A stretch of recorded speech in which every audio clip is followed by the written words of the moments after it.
We usidhani ati hawa watu wako wanafurahia na vile we unaendelea fiti, ati wanafurahia na vile una make moves.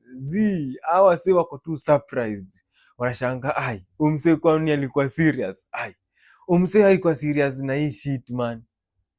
Kwanza wakiangalia consistency wanashanga we umse yenyewe walai. So usidhani ati wako vile much excited na kitu unafanya, wako surprised, wanaona una keep move, unashanga jamaa hadi daily tunaona daily na grind kumbe hakuwa joke. Walizee wako surprised vibaya sana. Alafu hakuna kitu ingine kaa kukaa na wasi wenyewe surrounding ni ya wasi wenye wanakuhype, wanakuambia bro rada kenye unadu bro iko fiti, inaenda inasonga. Nadhani mimi nabambika aje nikifika hapo mjei afu nipatane na msee niambia msanii kuna kengine fulani niliona ukisema sijui so and what.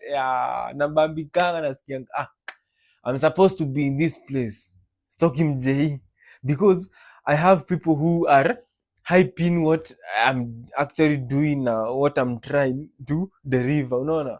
So na feel comfortable. Usikae kwa watu wenye always wanakuambia bro unaona kai itaweza.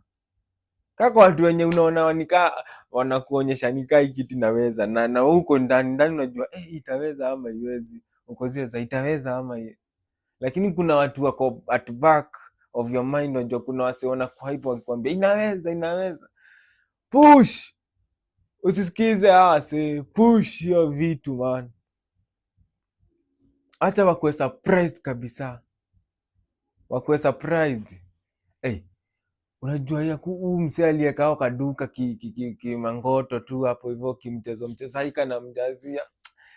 Wako surprised, si ati wanafurahia.